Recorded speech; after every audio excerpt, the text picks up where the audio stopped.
Yes. Would you like some water? Thank you. We'll get you water here. Anyhow, we'll get underway. Thanks again, everyone, for coming today to Marquette University Law School, Eckstein Hall. I'm Mike Goucher, and forgive me for pouring water as I speak. This is On the Issues. This is our continuing series of conversations with news and policymakers, people who are doing interesting, important work in this region and beyond. And today we are joined by one of Wisconsin's 2 U.S. Senators, Tammy Baldwin. Won't you please give her a warm welcome to Marquette Law School? Thank you. Good to see you.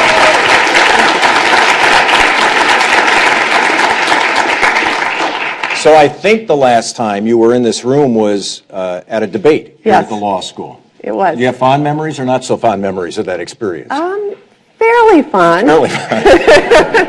I think the outcome of the election probably makes it seem fonder for you. Absolutely. Yeah. Senator Baldwin, I don't think has been with us as a guest for the program since then, so we're delighted to have her with us today. And we're going to talk about a lot of different things that are happening in Washington and here in Wisconsin for that matter. But I wanted to begin by getting your perspective on where we are today in terms of our ability as a nation to address big challenges. You served in Congress for a number of years. You've now spent some time in the U.S. Senate. Are we up to the job? Are we up to the task of solving the nation's biggest issues? Well, I have to say that we've seen some low points recently. And I also have hope. I would not have sought the office of Senator from Wisconsin if I didn't believe that we can do better and that I could play a constructive role in making things better. I've also seen, if we read the history books, the Congress of the United States at lower points than it's at today, not responding to crises of epic proportions, and getting through that and seeing positive times ahead.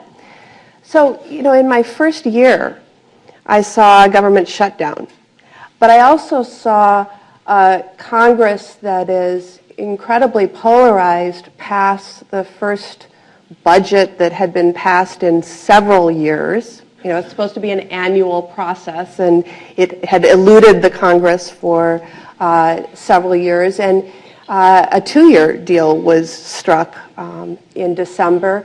And I saw the Congress pass the first appropriations bills that have been produced in a while.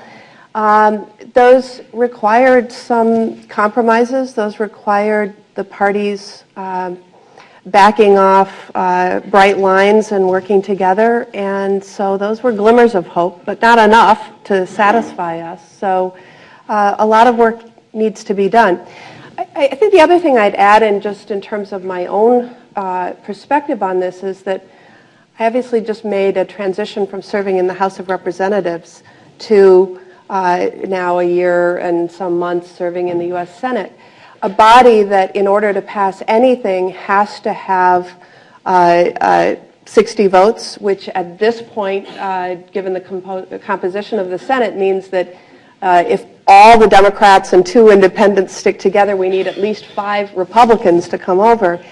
And so anything we do is less polarized than my experience was in the House of Representatives. And I would say that contrast also gives me hope that things can move forward. You just mentioned the composition of the Senate, and as we all know, there are midterm elections this November. You're not running, but obviously you would like to see the Democrats maintain control of the Senate. Do you think they will do that? I think they will. I think it will be a narrower majority, quite likely, given the terrain on which this midterm election is being fought. In the House, of course, all 435 members of the House are up every 2 years. A third of the Senate is up, and so you start with this map of the states of who doesn't have any races going on, Wisconsin being such a state, which states do have active races, and whether whether it's a Democrat who won in a state, for example, that Obama might have lost, who's defending their seat versus other scenarios. And so if you look at the map, just like 2012, 2014 is a very difficult map for Democrats. But in 2012, against all predictions, Democrats actually picked up seats in the Senate. I don't think that will happen in the 2014 midterms, but I do think that if I were to guess today, that Democrats would hold a slim majority. One of the big issues this fall will be the Affordable Care Act, the implementation of it. Republicans intend to make it an issue and say it's been a botched rollout and is still flawed. Democrats, some have been somewhat, I think, reluctant to embrace it. The president said about a week ago, hey, we don't need to be apologetic about this. We don't need to defend this. He said that Democrats have a good, strong, right case to be made for this program. Do you agree with them? I do, and I agree with all that you said. I mean, anybody who wouldn't concede that there was a botched rollout would be ignoring the reality that we all experienced in this country. That was deeply disappointing and frustrating, and to me and to all the people who experienced that, especially those who were stuck trying to find their insurance online. And I would also concede the point that you raised that there are flaws. This was an extremely complicated undertaking, and I can't imagine that an undertaking that large and that complicated would be perfect from day one. So there's clear, I'd concede both points, although I don't think those are the points that the Republicans have been arguing over the years. They've been saying, repeal it, defund it, start over again. But I'd also agree with your latter points, echoing the president, that we absolutely should take stock of what's happened so far since the passage of this act, and in particular in recent months. But if you even start before then, the 3 million plus young people who are on their parents' insurance. It used to be the most uninsured group demographic age-wise in America, and now many, many have that option. And think about seniors who have seen the famous prescription drug donut hole shrink, and of course it's slated to be ultimately eliminated in its entirety. That affects millions of seniors. The insurance reforms, I've never run across a person really who said we should bring those, we should do away with those insurance reforms. The idea that somebody with a pre-existing condition cannot get insurance is something that we are all happy to see behind us. And so there are accomplishments even before the rollout was botched of healthcare.gov that we should be proud of, we should embrace, and we should make sure that people truly understand those. And then we have apparently over 8 million people who have enrolled either through healthcare.gov or one of the state-based marketplaces. I think that's also very significant. Now, we still have a little to do to understand where we are in Wisconsin so far, because as I understand it, as of this morning, we haven't seen the Wisconsin-specific numbers, but we looked well on our way to achieving the targets that were set up for the state. And that's despite the fact that I believe that our governor and state legislature haven't taken us down the strongest path in deciding not to set up a state-based exchange, and deciding, in my mind, just really regretfully not to expand the Medicaid program, thereby displacing about 77,000 Wisconsinites who had access to Badger Care. So there's a lot more that we're going to have to do when we get the data and we get to dig down further. But I think that this embraced a belief that I think is so appropriate at this age in a country such as ours, all in, no one out in the healthcare system. And now we need to perfect it. Real briefly, the president said the debate over repeal is over.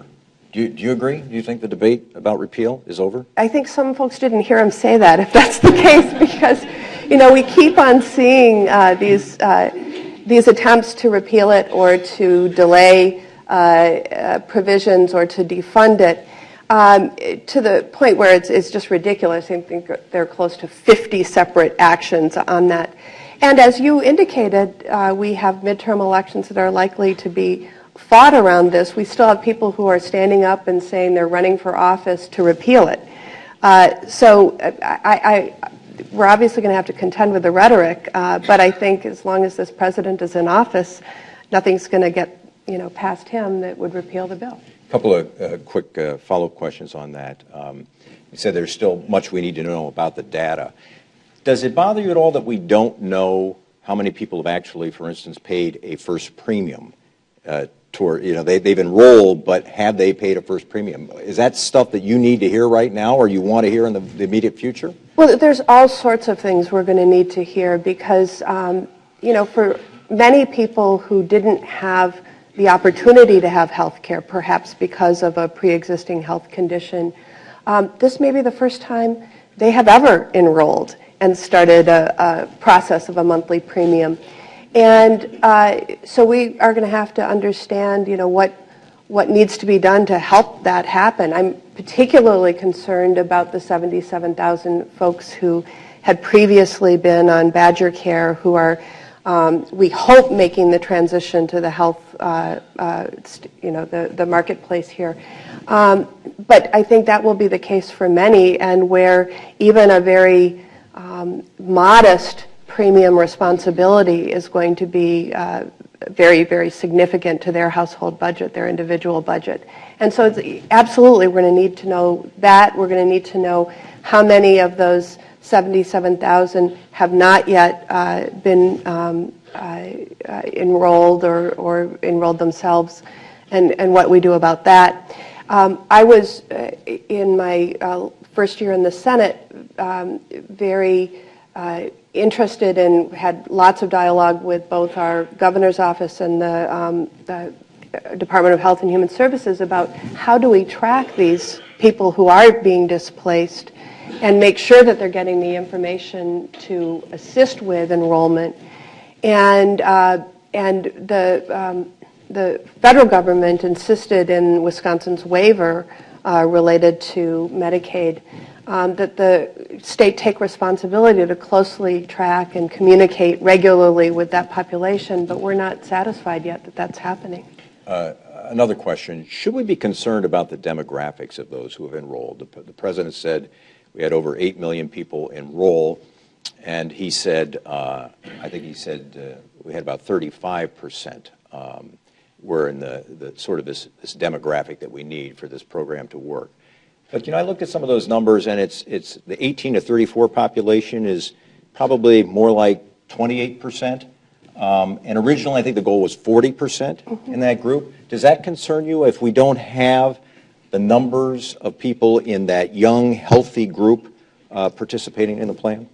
It certainly will be a warning sign that we need to continue to do better as the enrollment periods in future years open up again. So obviously this wasn't the last open enrollment period.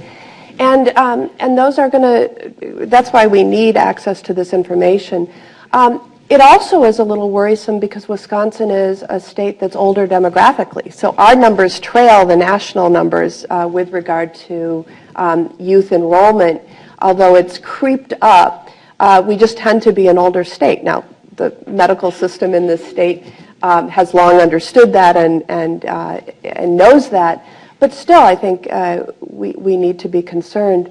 Now, granted, in terms of those enrollment numbers that you're talking about, that doesn't include the number of children of older adults who have enrolled their dependents when they signed up for family insurance. Those are not counted among the healthy youth that were sought.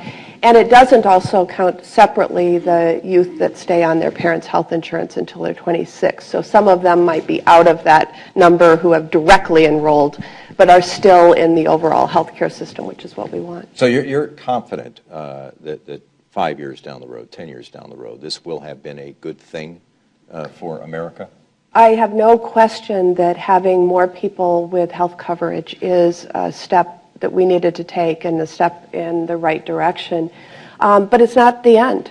And when I talk about that, I guess I would say that having everybody be a part of the system is important to grappling with the next big thing we have to do with, which is costs that have been spiraling. I don't want to say out of control because they've actually come down a bit in terms of the rapidity of the increase since the Affordable Care Act was passed. But we know between Medicare, Medicaid, the Affordable Care Act, and the private healthcare system, that if we continue to see medical rates of inflation go far beyond inflationary rates elsewhere, that it's unsustainable. And so that's the next thing that we have to tackle in significant ways. Let's talk about immigration reform for a moment. It's something that has been discussed since the president first took office. Obviously, the Senate feels a comprehensive immigration reform package is the way to go, but the House is pretty clear. I mean, I've talked to Congressman Ryan about this, and he says, let's do it one step at a time. We're not going to do a comprehensive proposal. Where do we go if you have the House saying, we're not doing that, the Senate saying, we want to go this direction? What happens? Well, so far we've seen impasse, clearly. I really hope that the leadership in the House rethinks this. And, to this day, there continue to be a number of efforts with prominent Republicans weighing in on this issue and encouraging their fellow party members in the House of Representatives to move forward. Now, we can, discuss the provisions in the Senate bill, but there is a wisdom to moving forward with a comprehensive plan, because what else will guard against the risk that one group gets everything they want and walks away from any discussion on the remaining provisions. And I think in the process in the Senate with this quote unquote gang of 8, 4 Republicans and 4 Democrats who put together the outline for what we ultimately passed with a 68-vote margin last year, is that they had a fundamental belief that these things needed to be in one package, that they interrelate, and one affects the other, and so you really can't do this piecemeal and do it right and get it done. Do you think we will have any action on this? It is an election year, after all. Are we likely to see any movement whatsoever on immigration reform? Well, part of it is, we can talk about the substance of the bill. Obviously, we can also talk about the politics for the Republican Party. And I think that there are some, especially those with a more national focus, who say this is a must for the Republican Party to be relevant in national elections moving forward. By contrast, you have House districts, especially those who might be represented by Tea Party animated members, who say it makes no difference to my political future, or perhaps saying even advancing it might be harmful to that person's political future. And that's where you're having this group that has, I think, frustrated Speaker Boehner time and time again, who's become an obstacle to the national Republican Party moving forward on the issue. There's some speculation that the president might use executive orders to address some of the immigration concerns. Do you think that's a possibility? Is that a realistic possibility? Is that something that, as a lawmaker, you would favor? Well, he already has taken executive action on one of the provisions contained in the comprehensive bill that passed the Senate, and that relates to the DREAM Act young people. And basically, so for anyone who doesn't know what the DREAM Act youngsters are, mostly refer to a group of folks who came into the United States as young children with relatives but through no decision of their own, and so they're here. Many have known no other home country than the United States, have gone through schools, and then have a roadblock to potential college or jobs because of not having any documentation. And so separately, the Congress has considered something called the DREAM Act that would provide a path for those DREAM Act youth. It has also been part of the larger comprehensive bill that the Senate passed last year. But the President has, by executive action, instructed deferral of any deportation proceedings for those young people. I'm not sure, how I haven't become a scholar in how much the President can do without Congress acting, but I certainly think that where we're talking about discretion, that would be appropriate in this period of time when Congress can't seem to move forward on it. One thing that we don't hear a lot of talk about right now, and that was very much a part of the 2010 and 2012 election cycle, is the nation's fiscal challenges. And I'm wondering why that is. From your perspective, why don't we have more discussion about our deficits, our $17+ trillion in debt? Why don't we talk more about that? Why don't we talk about a big grand bargain in a way of addressing some of these challenges? Well, I'd say a couple of things about that. First of all, I do hear it raised frequently. I sit on the Senate Budget Committee. I was on the conference committee that helped result in a 2-year budget deal that was brokered, in the final phases between our budget chairman, Patty Murray from Washington, and Paul Ryan, the House budget chairman.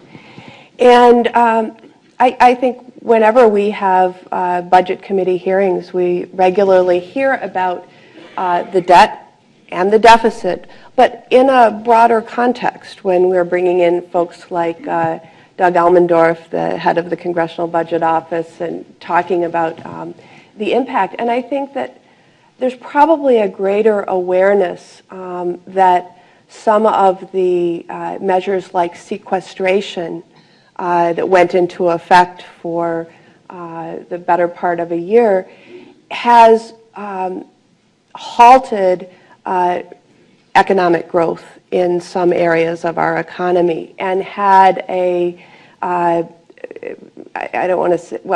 has had a negative impact on job growth, et cetera. And so people, when they're seeing that data and kind of looking at the impact of certain steps as opposed to others, they're a little bit more cautious about it.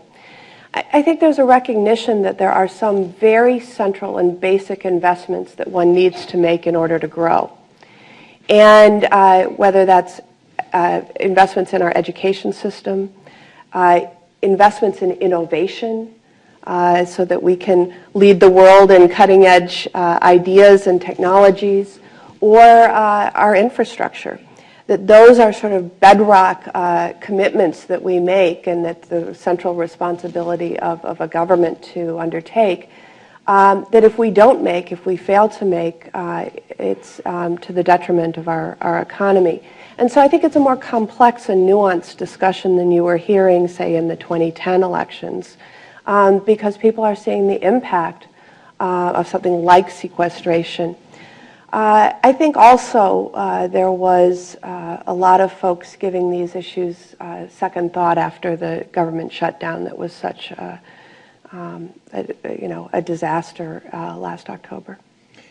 So political reasons, in many respects, you believe. I mean, it's looking, from your point of view, you're saying that people are looking at the economy's performance, but also the politics of it, that's not good politics if the economy's not performing. That's how you see it? I guess it's hard to, when you're talking about the rhetoric of politicians, it's hard to take politics out of it, but I think that there is some understanding that some of the decisions that would be implicit in a grand bargain or say, passing Paul Ryan's budget would have such a chilling effect on our economy that it would be, devastating. Do you agree that it is an issue, though, that needs that we are going to have to come to grips with at some point in the not too distant future? Well, I think it's something that we need to come to grips with every day, that it shouldn't disappear and only come up from time to time. And that's why when you had the two parties in this very polarized Congress come together on a 2-year budget deal, that was not setting it down the road. There were significant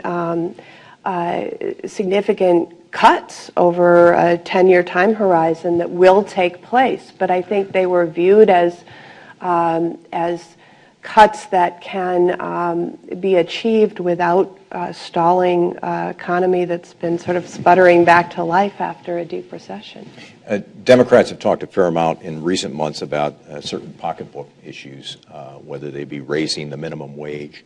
Are you a fan of the talk about raising it to over $10 an hour? Is that something that you support? I do. I think it's high time that we tackle this issue again and also index it to inflation so that it's something that stays current rather than needs to be once every decade or every however long big fight, big brawl in the Congress of the United States. Because I really think, especially in these very hard times, that anybody who works full-time, works hard, ought to be able to lift themselves and their families out of poverty. And while there's a spectrum of folks who are impacted by this debate, last time our budget committee did have Director Elmendorf before the committee, we asked about, is there any other policy change that you can think of that would lift this many Americans out of poverty at such, without a huge fiscal note associated with it? He said, no, I can't think of any other policy that would have that beneficial result. Do you worry that it results in some jobs being eliminated? I had this discussion with Congressman Ryan on my TV show, and we talked about the fact that there are different groups of economists out there who differ in their assessment of what a hike in the minimum wage would mean. He said, as far as he's concerned, he said it's settled economics. He believes that and he claims that you're going to see a loss of jobs. You're going to see less in the way of job creation if you raise the minimum wage. Didn't the CBO kind of hint at that in its report back of a month or two ago? What the CBO did was review, they didn't do their own study, but they reviewed outside studies that had been done over a significant period of time and gave the lowest range and the highest range and sort of reported that out. There's certainly some critics of the methodology that they used in this sort of meta-study report. You try to look for the best information you can as you're making decisions on policy issues like that. I heard recently about some studies that have been done in adjacent municipalities where municipalities had gone ahead and increased their minimum wage just for their municipality. Recent, a community in New Jersey on its border with Pennsylvania.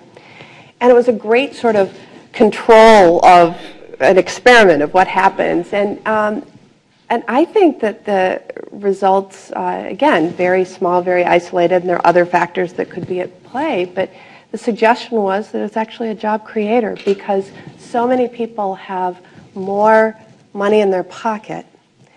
And it makes, if you're doing minimum wage, you're probably not going out to eat. You're probably putting off that car repair. You're probably putting off that appliance purchase even though it's limping on its last days. And those decisions are reevaluated when there's just a little bit more money in the family wallet. And that's what people have seen. You've been a proponent of an extension of long-term unemployment insurance. What are the prospects for that? It does not seem like that's going anywhere in the House either, does it, at this point? It is. It doesn't seem that they're about to put that on the agenda. And I guess my hope is that as members of Congress throughout the country are spending this spring recess at home, that they are hearing from the folks impacted. There were 5 Republicans who voted to extend the emergency unemployment benefits in the Senate. And they did so many times from states with very significant long-term unemployed populations. At first they hadn't. We actually brought this up 4 times before we finally passed it through the Senate. And prior to that, objections had been raised about how this should be paid for, and ultimately a pay for was agreed upon. And so that argument against it no longer sort of holds any weight in the House. But I fear that my House former colleagues just haven't heard what's going on. The statistic is that for every open job in the United States, there are 2.7 job seekers. So no matter how hard you are working to find employment, there's going to be 1.7 people, not that people come in 7ths or 8ths, but who, even if you match with all the job openings. And that means there's a crisis that has to be dealt with. The other thing is that this is such an important issue for families and communities. We're just talking about what happens when somebody has a little bit more discretionary or disposable income in their pocket. Well, if you're long-term unemployed and that unemployment benefit comes to an end, you're really trying to figure out if you're going to keep a roof over your head or keep food on the table. And you're talking about an infusion of dollars into communities that go right into the local grocery store, right into the local gas station, right into the local economy, paying the utility bills, paying the rent.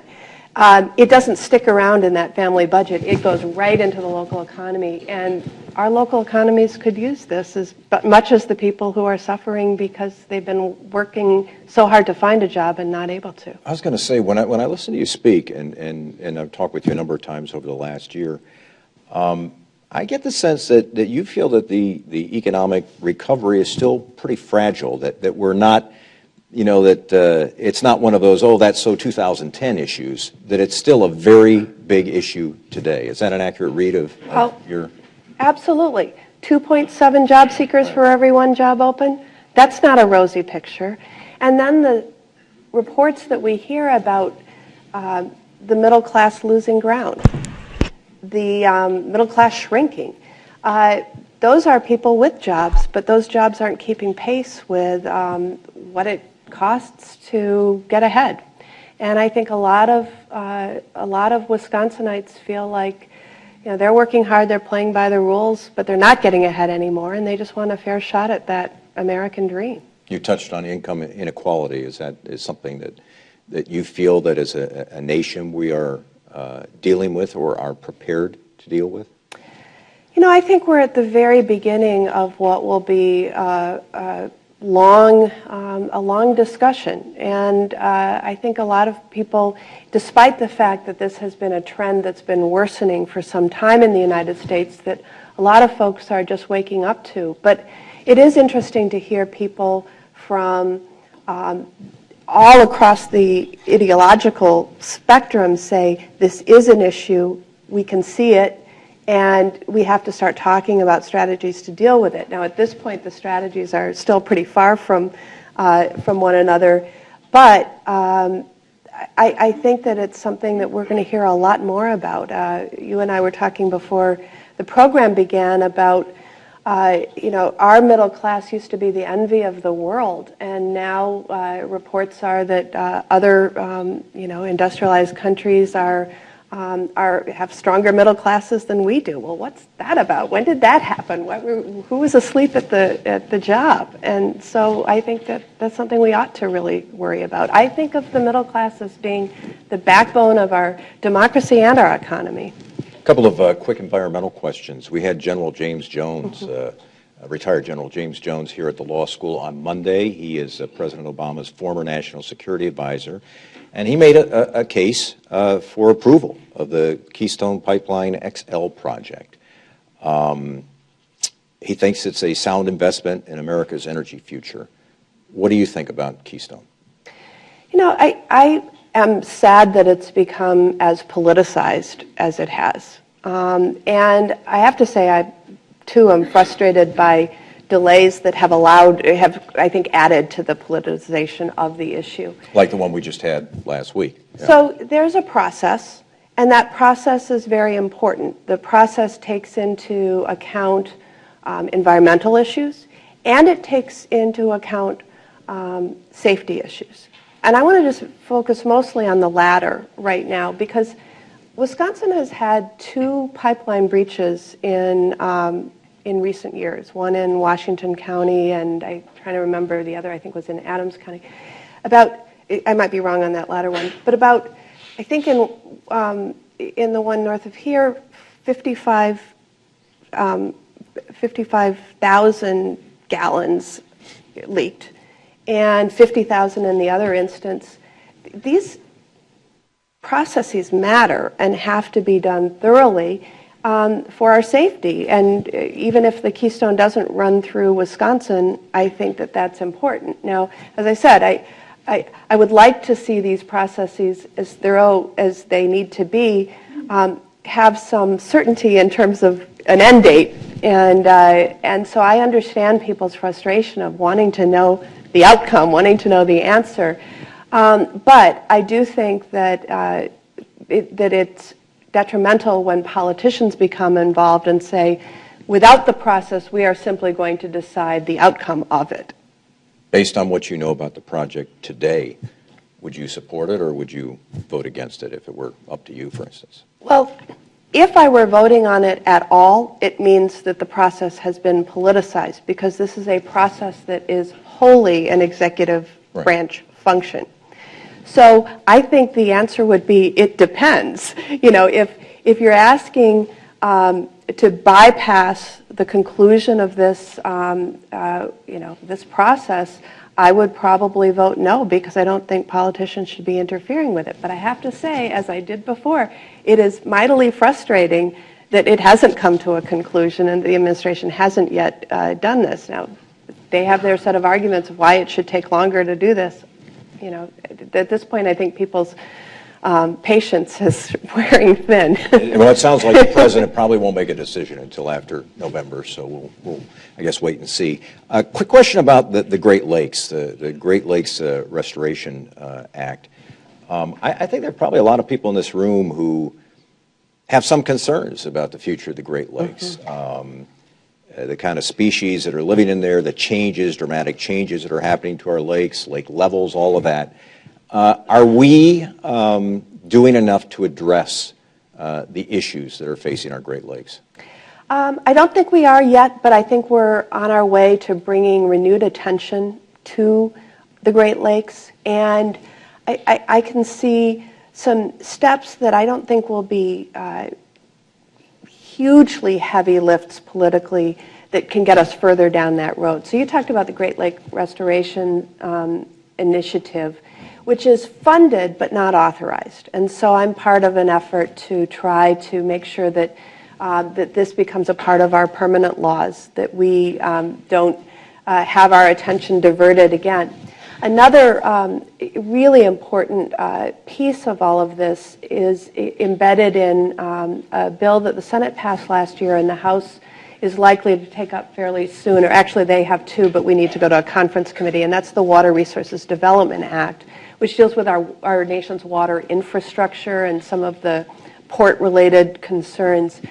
And when I think about that, it's my impression that it has been a coastally focused bill for many, many years, meaning Atlantic and Pacific, and not our freshwater coast here in Wisconsin and in the upper Midwest. And that we were able to successfully fight for some new provisions in the Water Resources Development Act that, if they survive the conference committee, I think will also bring renewed attention. But we know the major threats, of course, relate to invasive species, and particularly Asian carp. I've been frustrated with how long the process is taken to get real action. It takes forever to get recommendations for action. That's not enough anymore. The Asian carp aren't reading the recommendations. we need to be really much more focused on that. And so I think it's actually a great time to come into the U.S. Senate as a person. Now my House district was landlocked. I didn't represent, the shores of Lake Michigan or the shores of Lake Superior, but we're a state on two Great Lakes that are incredible economic and environmental resources. And I see a real opportunity. We have one of the great champions of the Great Lakes, Carl Levin, retiring as a senator from the state of Michigan, and I think it's a great time to step up and play a leadership role. I'm going to open it up to questions in about 2 minutes. We'll take 2 minutes to deal with an issue that's gotten a little bit of a media hit, I guess. People have some interest in it. And it deals with products that are part of our culture. I mean, this deals with beer and brats and cheese and things like that. This is a trade agreement that's currently being talked about that could have a serious impact on Wisconsin. Tell us about it. I know you've been actively working on this. Well, so people have been focused a little bit on a trade deal that's being negotiated called the Trans-Pacific Partnership. Meanwhile, there is another trade deal that's being negotiated with countries in the European Union. And in recent trade deals, the European Union has begun to strongly assert something called geographic indicators. In other words, a product that hails from a certain region or a certain city or area that has a name that links it with that area, that they can use that name exclusively. The best example that most people will think about is champagne. Apparently you can only call something champagne that's produced in the Champagne region in France, and that somewhere else it's called sparkly wine, or somewhere else it's called cava or prosecco. They want to assert this right for cheese, including Parmesan, Asiago, feta cheese. They want to assert this for various types of meat products like bratwurst, kielbasa, Black Forest ham. So you can only make Black Forest ham in the Black Forest, apparently. They want to use it for things like Bavarian beer. Sprecher is not at all happy about that. And so this would have impact on trade and exports in the U.S. and even our domestic cheese and sausage and beer markets. But think about how disproportionately this issue would affect the state of Wisconsin, where we kind of, we are so proud of our heritage of producing these products. They're a key part of our state's exports. And so we're mounting the fight. I've led bipartisan letters on the bratwurst and the beer issue. I've joined another effort that was started by some of my colleagues on the cheese issue. We've been communicating with our agriculture secretary and our U.S. trade representative and said, don't give in on this one. This is way too important to our state and our economy. My final question, we're at a university here. Do you have any reaction to the Supreme Court's ruling yesterday on essentially upholding Michigan's ban on racial preferences for college admissions? Do you have any response to that? I hope to get a chance to read the opinions. I've read characterizations of the opinions, probably as many have in the in the morning news.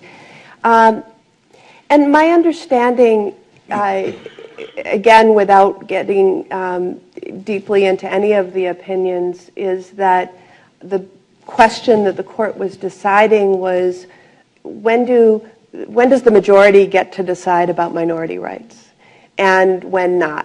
Because this was a law that was produced on the basis of a Michigan state referendum. So the voters went to the polls. Now, I've seen. I've been disappointed sometimes when minority rights are left to the popular will, and we see either things codified or things put into state constitutions. It's something that is doesn't, I mean, it has various results that we've seen, some that we're happy with, some that we aren't. But I would have to really, I believe that we benefit if our educational experiences are as diverse as they possibly can be. And so I suspect I will be sad when I see the outcome, but I think the court's inquiry was much more about how do you decide and what group of people get to decide such issues. So I'll read it with interest, and I'll see if my guesses about what that decision turned on are correct. All right. Let's take some questions from the audience. If you're down in the seating bowl, please press down on the rim, not on the ball, but on the rim. Keep your finger down on it, and we'll all be able to hear your question. If you're in the back, Steve will try and walk around if he has a chance. He's got a microphone, and wait for the microphone so that you can watch this online and actually hear yourself. Let me start with this gentleman right here. First of all, I appreciate your efforts on the trade agreement. I think that's a big deal. On the trade agreement? Yeah, speak as loudly as you can into that. So you mentioned a lot about the Affordable Care Act, long-term unemployment, minimum wage, and these are all very noble things, but they all have certain negative economic implications, specifically, for instance, the Affordable Care Act. The Congressional Budget Office has already said, excuse me, that it's projected to be a pretty long-term debt. And my question is, as a member of the Senate Budget Committee, how do you plan on trying to offset these certain costs and possible negative implications while still trying to combat the debt? Well, actually, the budget numbers on the Affordable Care Act are a great opportunity. It's actually what we've been seeing in the 10-year projections are in exactly the opposite direction than your question suggests. And it's enormously frustrating because, when we're trying to figure out how to cut, $1 billion here, $1 billion there, and then you see that the Congressional Budget Office has revised the, let's say, for example, the Medicare expenditures over the next 10 years downward by $500 billion, and you say, well, why did they do that? Oh, well, because some of the impacts that we're seeing early on in the Affordable Care Act suggest that will be, if played out over 10 years, the result. It's like, wait, we don't get to take any credit for that? You just put that into the new baseline? So we actually have to look carefully at what is happening, and I think that because of the Affordable Care Act, we are going to see and we're at the early stages of some significant reforms in how we pay for health care that I hope will begin to rein in the inflationary trajectory that we've seen in past in medical inflation. More has to be done. There's no question about that. But I think it's having a very significant positive impact on out-year expenditures, and we'll see less debt because of that if you look at CBO baselines going forward compared to those that were produced just a few years ago before the Affordable Care Act was in full effect. Yes. Thank you for your comments. I've really appreciated them today. I have a grandson who's graduating next week, and we saw Senator Elizabeth Warren on TV last night. And I'm wondering if you're going to join her campaign to lower the student loan rate to, I think she said 3.2%, and she is very upset with the disparity between the loans that are given to our college students and the loans that are given to banks, the federal loans, and they are charged no interest. And are you going to be part of that? Well, I could say she and I sit together on the Senate Health, Education, Labor, and Pensions Committee. The nickname for that is HELP, Health, Education, Labor, and Pensions. She sits right beside me, and we have the task ahead of us of reauthorizing the Higher Education Act. And we've been involved in a series of hearings over the past 6 months preparing for that reauthorization, focusing on the affordability of higher education, the financial aid system, the tuition increases that we're seeing, all of which need to be looked at because it's not just each of these in isolation. She's always so great at pointing out that the way we have direct federal lending, the way we have it set up, the federal government makes a profit off of the student loans. And the question we should ask ourselves is, do we want to do that? Or is this an investment that we feel we should be making at a break-even point? Now, I'm not saying there's no overhead that needs to be applied to this, but and I think a lot of people say we should re-examine that. Now, in order to make that change and to actually pass it and get it onto the president's desk, we would have to find a pay-for, because you know nothing's passing through Congress these days that adds to the deficit or debt, or at least I should say very rarely are we creating new policies that would impact that. But with an eye towards being able to answer that question, I think that that reexamination makes complete sense. And I'm not sure that I would use the banks as the comparison as much as I would say the federal government shouldn't use this as a revenue source. We should, you know, charge what it costs to administer the program and make up for that small percentage of folks who default. But it shouldn't be seen as, you know, a tax, a source of revenue for the federal government. And I hope that we get a chance to move in that direction. Let me look over in this area. Let me go up here to this young man, and we'll come down.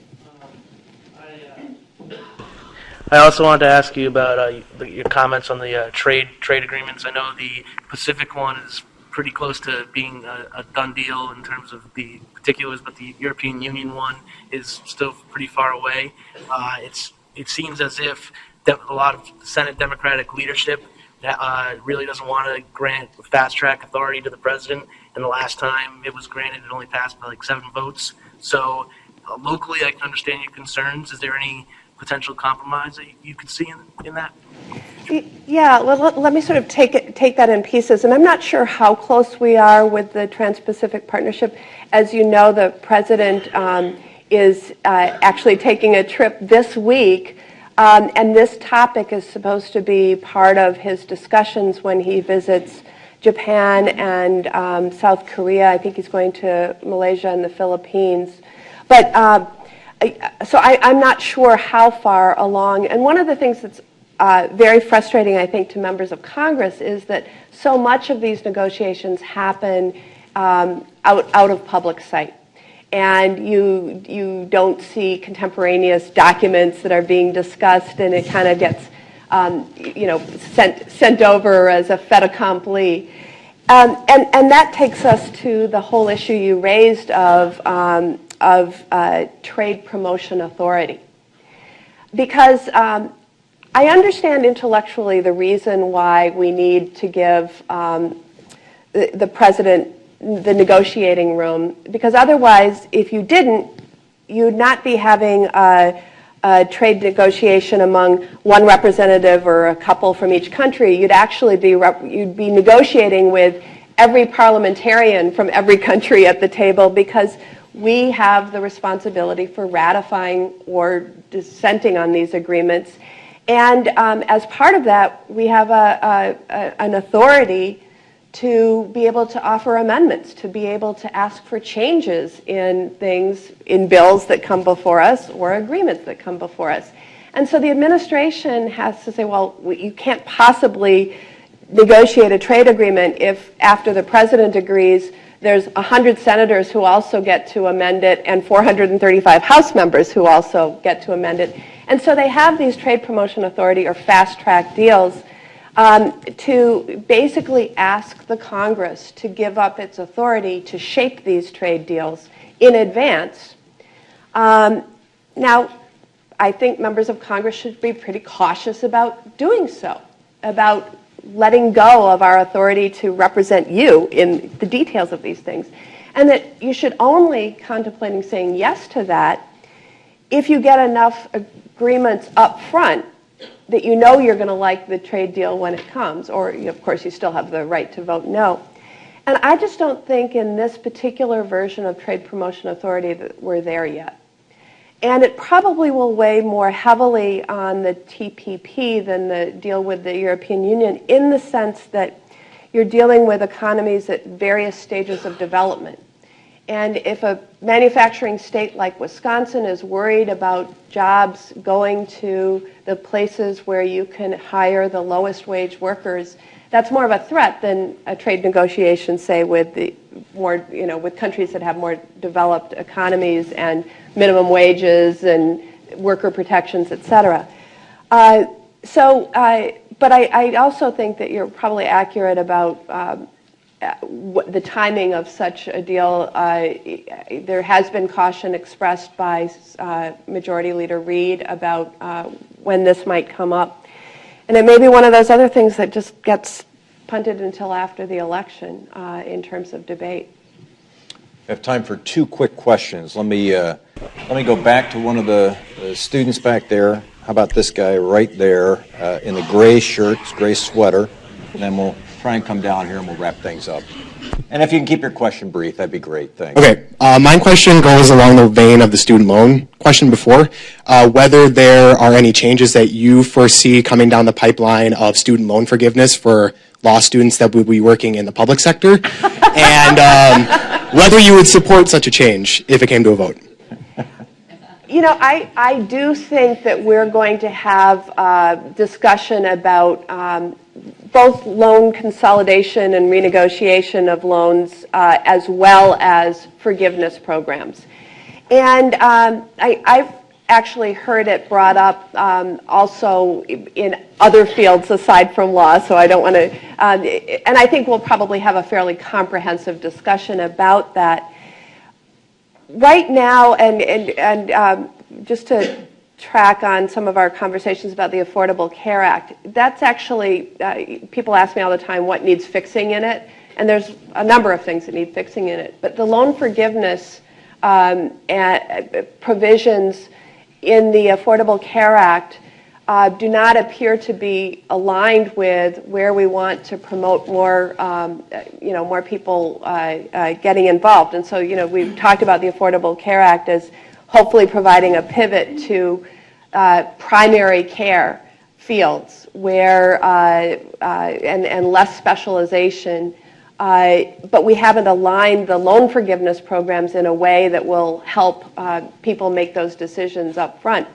But I think that we are ripe now for a debate on that, and the Higher Education Act reauthorization certainly provides one forum among several where we can undertake that. And I think, looking at where we hope people will make decisions to engage in public service is a key element of that. So I hope you are considering public service as part of your career. I was going to wish him good luck. I think that's a given now. Yeah. We'll take this will be the final question, and we'll wrap things up. Could you comment on the disparity of wages in this country? It used to be if you had $1 million, you were rich. Now a lot of people make $1 million in a year, and some corporate executives, athletes make $5, $10, $15, $20 million a year. Hedge fund operators can make $1 billion a year.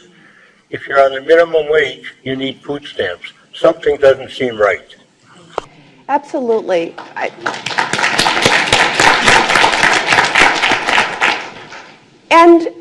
I also earlier was talking about the shrinking of the middle class, which is of very great significance because, again, I've considered the middle class to be the backbone of our U.S. economy.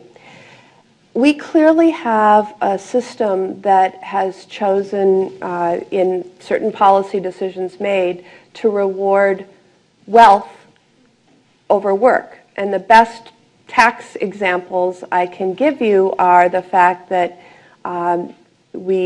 capital gains and the carried interest rule, whereby people like Mitt Romney had to confess that he was paying 13.9%. Was that, am I remembering that figure correct? That was his effective tax rate. Whereas the people who are engaged in physical and intellectual labor will pay on their income at a much higher rate, depending on where they are on that income scale. But it reminds me of the Buffett rule. You may remember I used to be the chief house author of the Buffett rule, where Warren Buffett, who is one of such people who a lot of his annual income is income derived not from his labor, but from investment of his wealth and what he recoups from that, that he pays at a lower rate than his secretary does. And all of her income is derived from her labors, whether intellectual or physical. And I think we have to question a system that works that way. In other countries that are less capitalist than the United States, you have seen proposals to limit how much more a chief executive officer can make compared to the lowest wage of his or her workers. I don't think we're going to be seeing those sort of initiatives. I think they've been referendum-type initiatives in other parts of the world. I don't suspect we'll see them here, but that leaves the tax code really as our predominant way of looking at this and understanding this. And I think just that statement alone, that we regard and value income derived from wealth more than we regard and value income derived from physical or intellectual labor, that's an issue we should think about. I'm going to wrap things up there. Since this is a politically engaged group, I'd like to mention that on May 15th, I should say, May 15th, the law school and the Milwaukee Journal-Sentinel will be doing a day-long conference here in this building, in this very room. We'll be looking at the subject of political polarization. Washington Bureau Chief Craig Gilbert for the newspaper has been working closely with Professor Charles Franklin here at the law school, looking at voting trends in this region over the last 30, 40 years, also voting trends in other parts of the country. They've come up with some very interesting data, and we will take a look at what is happening here. We'll take a look at the policy implications and the implications for political engagement. It'll be a good day. We have a good cross-section of people participating, and we hope that if you have the time, you can join us. Again, that's on May 15th here at Eckstein Hall. Having said that, I'd like to thank all of you for your attention today, for your interest in this topic, and again, our special thanks to U.S. Senator Tammy Baldwin. Thank you.